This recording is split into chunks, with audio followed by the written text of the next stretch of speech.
Since my parents are moving in with us, his unexpected requests caught me off guard in the house we've shared. I was taken aback to be told such a thing. I hesitated but managed to request some time to pack. "Can you wait until tomorrow?" I asked. That was my response after some thought. Coldly, he replied, "Fine, I'll stay in a nearby hotel until then. I don't want to see your face." I wondered where he planned to get the money for the hotel from our joint account, but I decided not to ask him right then and remained silent. "If you leave any of your stuff, I'll throw it away," he said as he opened the door. I watched him leave and let out a deep sigh. I'm the one paying $1,800 a month for the house mortgage. Sometimes I wondered if he truly understood that. I pulled myself together and contacted our daughter Anna. "Anna, I need to leave the house for a bit. Can I stay with you for a while?" Sure. I'll come pick you up tomorrow." "Thank you so much," I replied, feeling grateful for her words. I dialed another number. I felt like George had been looking down on me, so I decided to give him a lesson. In the end, George had a tough experience. "My name is Sarah. I'm 51, and I spend my days working hard at work and at home. I live with my husband, George. One day, I met him through an acquaintance, and before I knew it, we were married. At 23, we were blessed with an angelic daughter, Anna. However, George hardly ever paid attention to Anna, and I was mostly the one taking care of her. "Hey, play with Anna once in a while, I'd say," he carelessly responded. "That's a woman's job, right?" Yes, he had decided that housework was a woman's duty and wouldn't help. But Anna was such a good child, always helping me whenever I was tired. "Dad, if you're relaxing, help out. Housework is your mother's duty." Without hesitation, Anna retorted, "Then what's your duty? Mom works for both you and her." Even George couldn't resist helping a bit after hearing her genuine words. Now Anna has built a new life in a distant state, living happily with her husband's family. My parents passed away in an accident 5 years ago, and I had to let go of our beloved family home. George's parents live a bit far away, and we only see them at occasional family gatherings. They don't interfere with our lives and live peacefully. The relationship between George and me was, to put it mildly, complicated. Simply put, he's living day to day like a part-timer. "How's your current job?" I'd ask. "I quit again," he'd say. His nature is to quit at the slightest obstacle. Whenever there's a problem, he runs away quickly. At best, he stays at his job for 3 months. At worst, he quits on the first day. Because of this pattern, there aren't many companies willing to employ him long-term. So even at 56, he's stuck doing part-time jobs. We often fight over this. "Don't you want to take things more seriously?" I'd ask. "You're so persistent." "People just don't appreciate my abilities," he'd respond. George's educational background is impressive. He graduated from a renowned university. But one's worth isn't just about their educational background, and I believe he should utilize that impressive education in his work. But I sometimes doubt if he's truly leveraging his abilities. My background is different. I started working right after high school. During high school, my father fell, and I had to support our family financially. Thanks to that, I've become a reliable figure in my company, yet it seemed that George didn't appreciate my efforts. "You didn't even go to college, yet you complain about me whenever I voice my opinion," he'd say. So lately, I've been careful about what I say to him. Back when he was chasing his dreams, his eyes shone so brightly that I was captivated, just like stars. While pursuing his dream, he truly sparkled. But recently, that spark seems to have disappeared. I wonder what he thinks of me. Lately, I've been having thoughts like that more and more, even considering divorce. Then a surprising incident happened. I was a bit curious and checked our joint bank account. It's decreased by $2,000. Why? For someone like me who doesn't waste money, this amount was a shock. After all, I've been working hard to protect our household finances, so I asked him, "What did you use this $2,000 for?" He replied with an annoyed expression, "Actually, I gave it to my parents." I thought to myself, why? His parents, nearing 80, were really energetic and enjoyed doing volunteer work. I had never heard that they were in trouble, so I was surprised. I always considered his parents to be dependable. They've helped us in the past, but I never imagined they'd need our help. I couldn't hide my shock and surprise that he spent $2,000 for his parents. When I asked, "Why did you spend so much money?" he replied proudly, "Actually, my mother's birthday is coming up, so I decided to give her a surprise hot spring trip." "But why from our joint account?" I asked. He casually replied, "It's okay. It's all part of being filial." I was a bit angry and said, "Shouldn't you have used your own pocket money?" He's always like this, using the money I save up without any hesitation. Like this house, for instance. He committed to it without consulting me. When I was worried about the payments, he reassured me by saying, "You have a steady job, so it should be fine, right?" Even though the house was bought in my name, he seems to brag to his friends that it's his. Honestly, I've been feeling worn out by his attitude. "You're my wife, just follow my directions," he said, looking displeased, and then he went to his room. Whenever something went amiss, he locked himself away. Left to ponder our problems, I would engage in chores, the money I diligently saved now used to cover our tight budget, as he consumed almost all my part-time job income. Despite my desire to escape this situation, I found myself sighing one day, memories of our recent fight still fresh. Unexpectedly, a call from my mother-in-law thanking us for the hot spring trip brought more shock. She disclosed that he had proposed that they live with us after their trip. Surprised, I asked, "Why did you suggest living together?" He said they're getting old, and it might be better to sell the family home and live together, she explained. I insisted such decisions should be made together, reminding him of our household situation. In anger, he snapped, "You're so annoying. If you're not satisfied, do whatever you want." Speechless, I witnessed him hit the table in anger. "All right, but I need time to pack. Can you wait until tomorrow?" I managed to reply. "It's okay. I wanted some space anyway. I'll stay at a hotel for the next couple of days," he replied hastily, concerned about where he would get the money for the hotel. I feared it would be from our joint account. As he left in a hurry, threatening to throw out any of my belongings left behind, I felt drained. "Don't you know that I'm paying a monthly mortgage of $1,800? I muttered to myself. Deciding to seek refuge, I contacted my daughter, Anna, who lives in another state. "Hello, Anna. You won't believe what happened," I began, and she responded with her usual kindness. As I explained the sudden arrival of his parents and his demand for me to leave, Anna expressed her shock. "That's troubling, but if there's any way I can help, let me know," she reassured. Her comforting words lightened my heart. I was wondering, can I stay at your place for a bit? "Of course, don't even ask. You're always welcome," Anna replied warmly. Grateful for her support, I took a deep breath.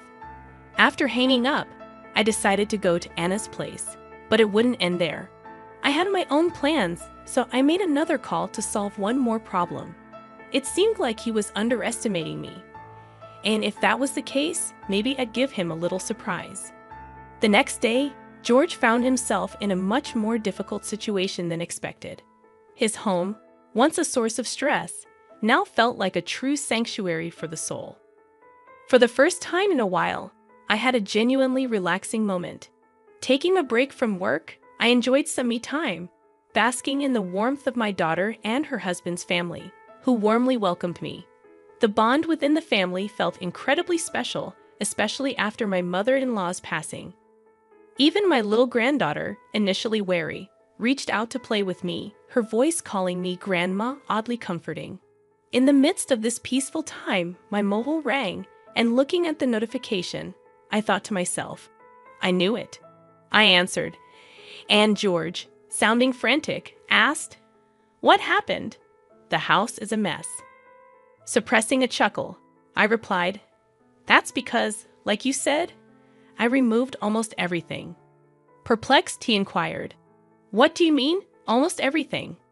I explained that I had contacted a friend running a waste collection service, and they helped me clean out furniture and appliances. Recyclable items went to a trusted recycling shop, and non-recyclables were properly disposed of. Reminding him that I chose and bought most of the stuff in our house, I playfully teased, "Do you recall anything you bought with your own money?" Taking time to think, George replied, "You may be right." But the situation seemed a bit extreme to him.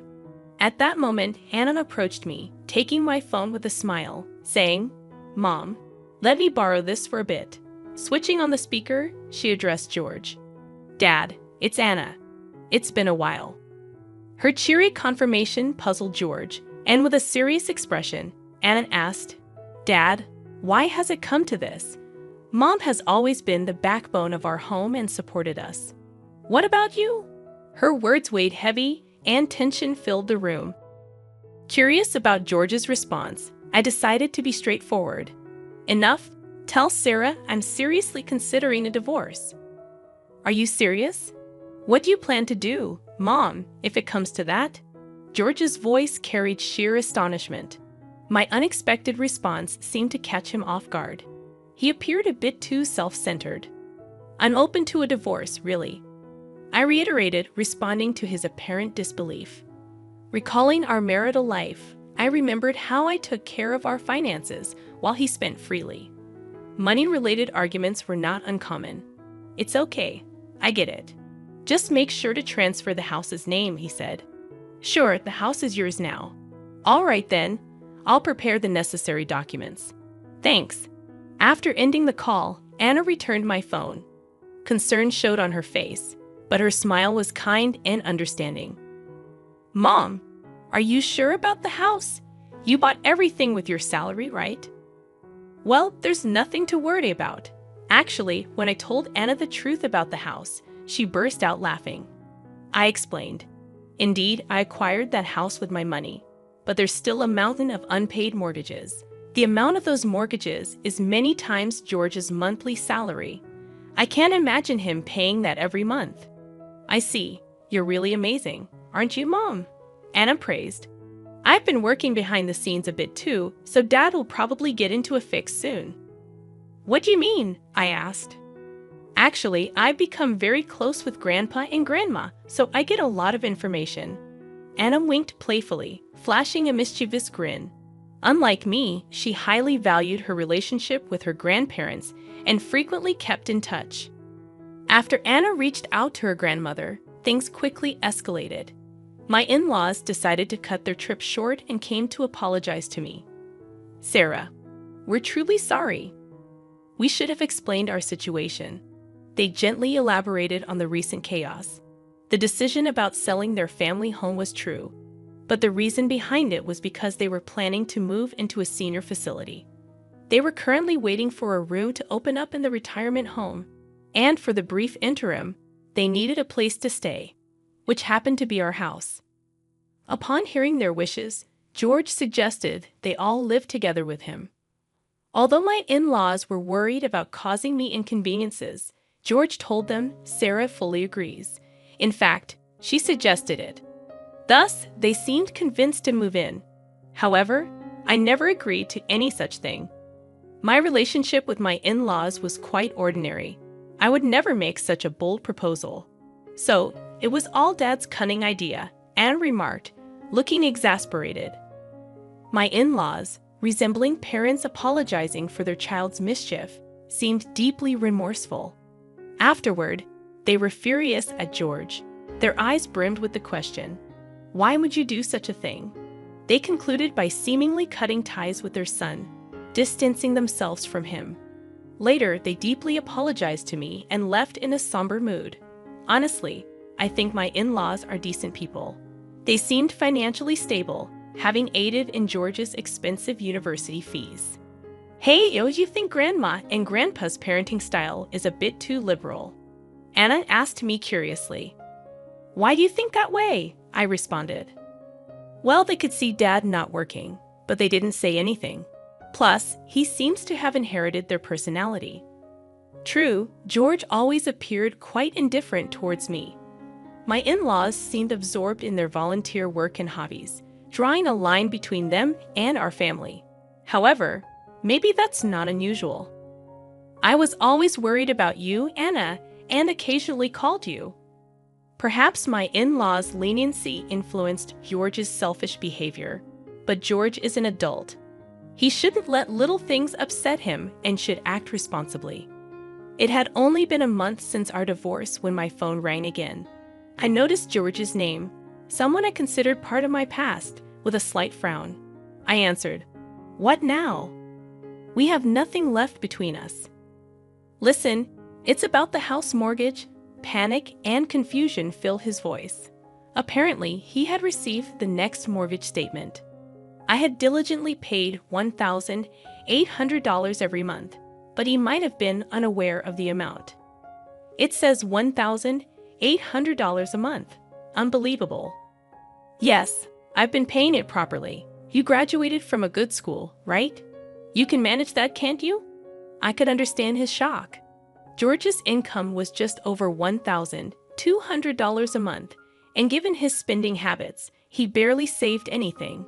Although most items in the house were gone, he managed with things he received from his parents. However, he wasn't good at housekeeping and ended up spending money on eating out and laundromats. For him, a mortgage surpassing his income would be tough. Are you surprised that I, a high school graduate, can pay $1,800? Well, kind of. You see, even as a high school graduate, I worked hard steadily, getting promotions. I realized the importance of perseverance. That's impressive, but it might be tough for me. It was your choice to be in this situation. Stop blaming others and take responsibility. When we divorced, we had clearly discussed the mortgage and other details. It was a given that George would pay for it if he continued to live in that house. By the way, his parents seemed to have moved to a senior facility. When George reached out for help, they firmly told him, "You're an adult. Take care of your own affairs." "Sarah, won't you reconsider? Let's start anew." "Wait, you're kidding, right? We can't be together anymore." "Then how am I supposed to pay off the mortgage?" "That's for you to figure out. When we were together, I paid for it, didn't I?" Hearing his frustrated voice, I thought to myself, do your best. His future decisions and actions were up to him. I changed my settings so that I wouldn't receive any more calls from him. I had just started on a new path, so being pulled back into the past was truly bothersome. "Hey, did you get any call from Dad?" Actually, yes. Despite never truly apologizing, he asked if we could get back together. I could see through his words, though. It's all about money. Oh, maybe that's why he contacted me too. After I rejected his proposal, it seemed he had been contacting Anna numerous times. Despite always being weak in front of Anna, him persistently trying to contact her might mean he was genuinely struggling. I told him that this is the result of his actions. Exactly.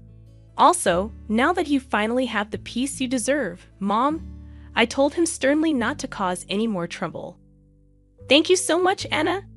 I'm so happy to see my daughter grow into such a considerate and wonderful woman. I felt proud of her. Hey, Mom. I've been wondering, do you know what Dad was spending his money on? Why do you ask? Didn't he frequently spend money on gambling? At that, I couldn't help but chuckle. George's income wasn't that great, to be honest. Now that I think about it, maybe he was sometimes grumpy because he lost money due to gambling. That's true. On the days he actually won, he would sometimes buy special treats. His personality was perhaps a bit simple, but I wonder why I even married him. I chuckled at the naivety of my past self. When my friend introduced me to him, he seemed to sparkle. But Anna is smart. She learned from my experiences and chose someone opposite of George, someone truly kind. Anna's husband is family-oriented, spends weekends with her and their daughter actively, and has a high position at his job, ensuring a stable life. He loves playing with his daughter during his free time and occasionally checks up on me. You really chose a good man. Do you think so, Mom? Thank you. As she spoke with a beaming smile, she looked genuinely happy. From now on, it's time for you to enjoy your life more. I'm getting older, though. I'm not sure where to start. Age is just a number, Mom. You can still find a lot of happiness ahead of you. Hearing Anna's words warmed my heart. I suddenly hoped for someone understanding, like Anna's father-in-law, to be my next partner in life. Just then, I heard my granddaughter calling out to play. "Grandma, come play with me." "Oh, have you been waiting to play with me? Let's play together." Surrounded by Anna's joyful family, I too was smiling. I'm glad that Anna is blessed with such a wonderful family. Changing the topic, Anna said, "It seems George faced financial difficulties and had to sell a house.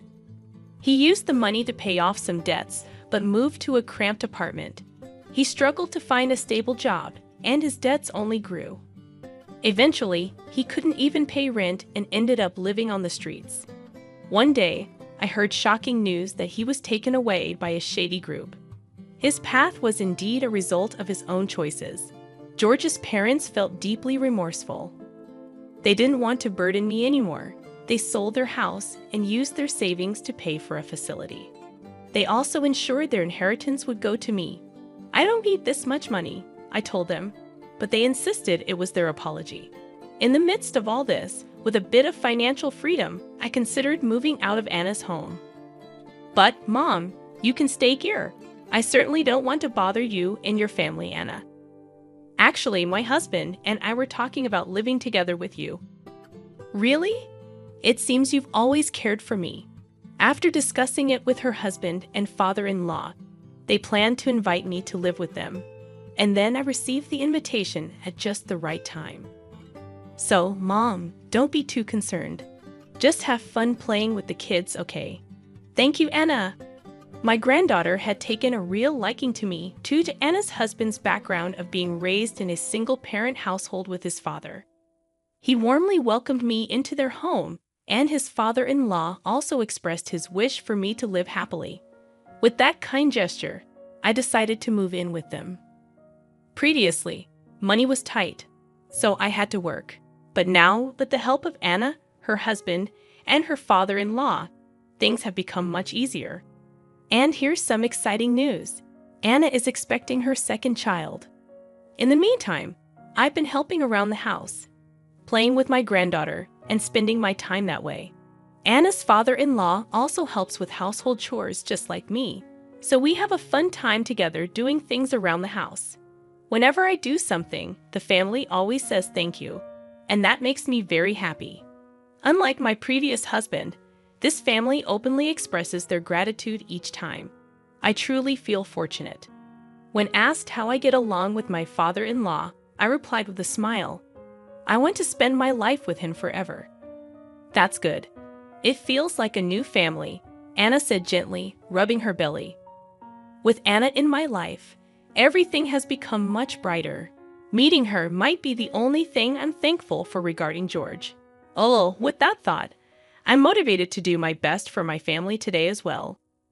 Sarah, if you'd like, I want to walk through life with you from now on. How does that sound? Are you sure about me?